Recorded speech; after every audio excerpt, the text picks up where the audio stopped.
The Wynne government hands down its new budget. Traffic begins flowing over both lanes of the Nipigon River Bridge. And new data on the state of homelessness in Thunder Bay.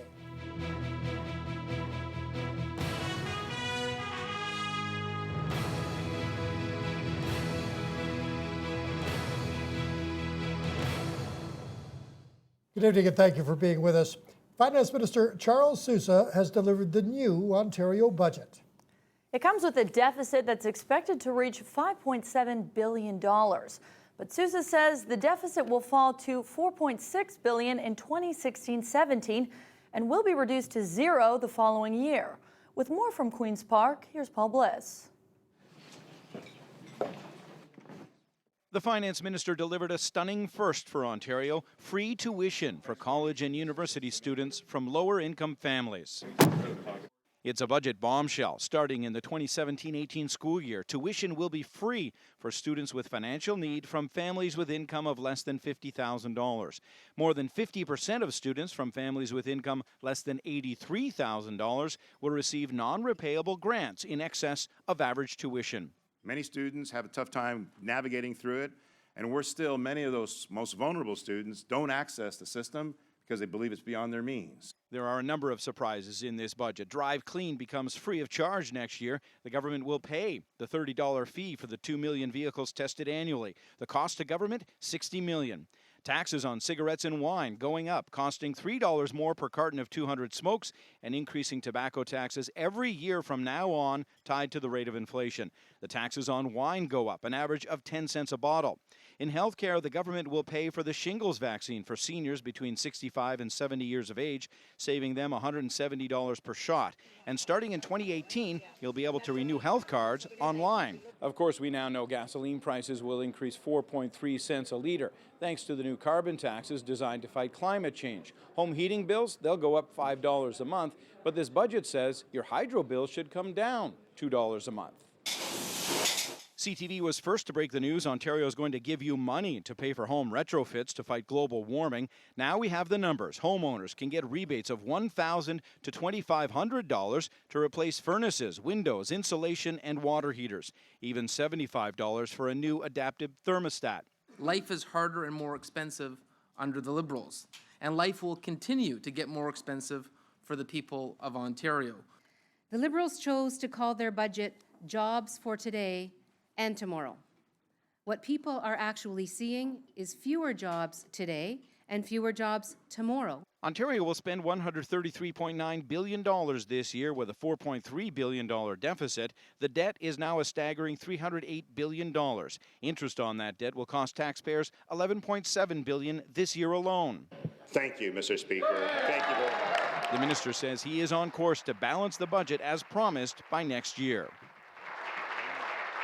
The Thunder Bay Chamber of Commerce is already weighing in on the budget. President Charlotte Robinson says she would give this budget a B-. There is a good focus on skills development and training, which will help to grow the local economy, but she says there's some disappointment too. This is the third budget now. No exemption for Northwestern Ontario on the aviation fuel tax. That was promised when the aviation fuel tax was originally introduced in 2014 and is still missing from this budget. So disappointed on that front. But generally, I think for business with skilled issues and trying to train the workforce of tomorrow, lots of positive things that we can look for in the future. Thunder Bay City Council members are upbeat after a series of ministerial meetings at the combined Good Roads and Rural Municipalities Conference in Toronto.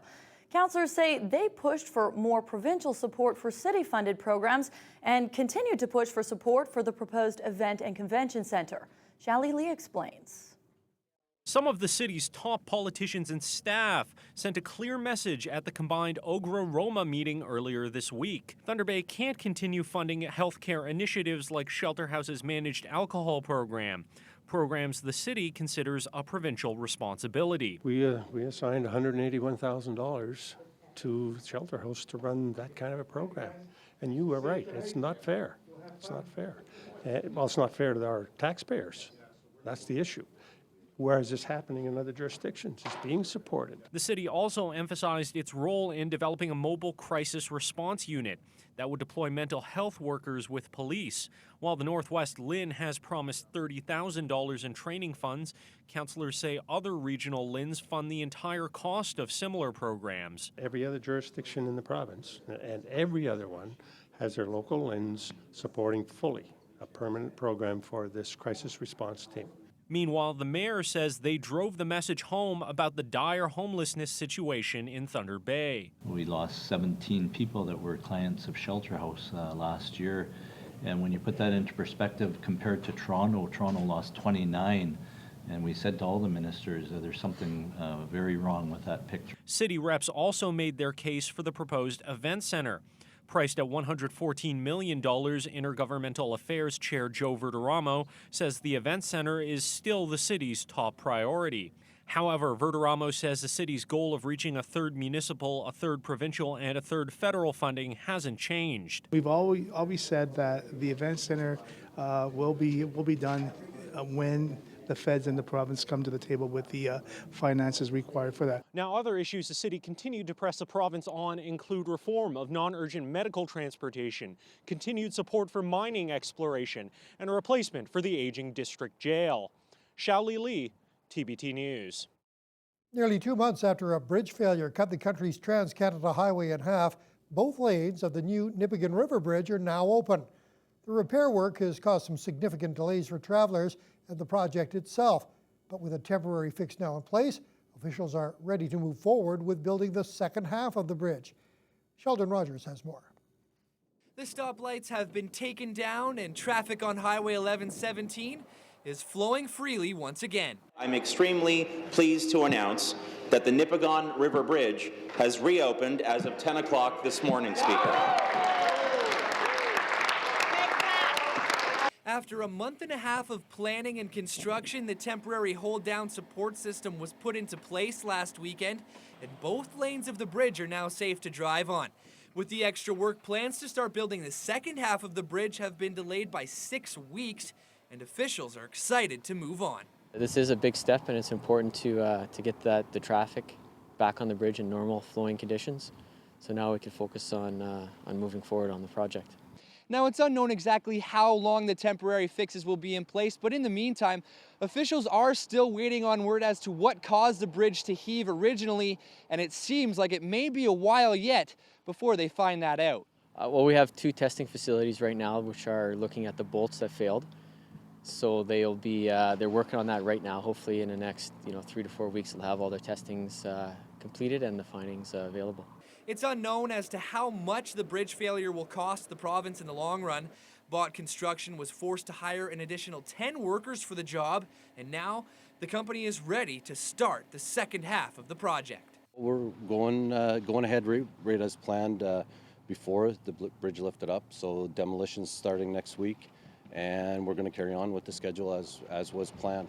There are still no concrete plans as to how the bridge will be fixed permanently. That will become more clear as the research results on the broken bolts are delivered. In the meantime, the provincial government is just relieved that the bridge is back in business. We are very pleased that indeed the 2 lanes are open, and we look forward to seeing the results of the investigation. Sheldon Rogers, TBT News. The nuclear medicine team at the Thunder Bay Regional Health Sciences Center received a special delivery this week from their next-door neighbor, the cyclotron. Tuesday marked the first time a batch of locally produced isotopes were delivered to the hospital. They're being used for calibration of the PET CT scanner. An isotope is a clear liquid that is injected into a patient for medical diagnosis, mainly in spotting cancer. The isotopes are produced by the cyclotron, which was installed last year and is one of only a few in all the province. While the isotopes delivered to the hospital this week will not be used on patients, it's a good indication of what's to come. It's probably going to be close to a year from now. There's a lot of steps that have to go in place in order to make sure that everything works perfectly, because we are making a pharmaceutical product. These are things that ultimately get injected into people, and we want to get it done as soon as we can. But to us, the most important thing is that we do it properly and we do it safely. Campbell adds that having a cyclotron in northwestern Ontario is very important in speeding up the process of diagnosing patients who are already very worried about their health. The statistics involving Thunder Bay's homeless population are becoming a little more clear. The Lakehead Social Planning Council and the Indian Friendship Center released some preliminary data today from the point-in-time homeless count initiative, which was carried out back in January. Logan McIver has more. Through a partnership with the Indian Friendship Center and the Thunder Bay Drug Strategy, the Lakehead Social Planning Council has measured the number of homeless people in Thunder Bay. Now, through a survey done last month, they interviewed 289 homeless people in our city. This is the first time something like the point-in-time count has been done in Thunder Bay, and social researcher Bonnie Krizawati says some of these numbers were shocking. I mean, the fact that we had 13 veterans, and those are military veterans that we counted.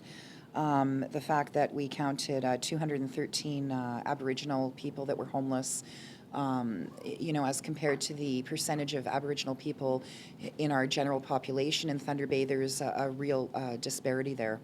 Another issue that surprised some was that the top reason for housing loss was due to substance abuse, and following that was family conflict and eviction. Executive Director of the Thunder Bay Indian Friendship Center, Charlene Baglin, says she isn't surprised that the data has confirmed that a majority of the homeless population is First Nations, and there is a need to help those who are out on the streets. I think that it can be a collaboration between both the Aboriginal and non-Aboriginal community, including the City of Thunder Bay, so that we can brainstorm together and streamline our services so that those that are most impacted by homelessness can find housing and keep housing for the long term. Another important piece of information found in this study is that most of the homeless population here in Thunder Bay is either couch surfing or they're living in homeless shelters. Now, Krizawati adds that the data will help to further develop and guide the council and local organizations towards new initiatives that will help with the homeless population here in Thunder Bay. The next step, of course, is now we know how many homeless people we're dealing with. This gives us some good demographics about who we're dealing with in the homeless population. As I said, this will help guide us to develop initiatives and supports, and also let us know how many housing units we need in Thunder Bay, and also the initiatives and supports that will help those people remain successfully housed. Logan McIver, TBT News. A rural break and enter led to a vehicle theft and a short police chase early this morning. Thunder Bay police say a homeowner on Rosslyn Road woke up around 2:30 and saw his black truck being driven out of his driveway.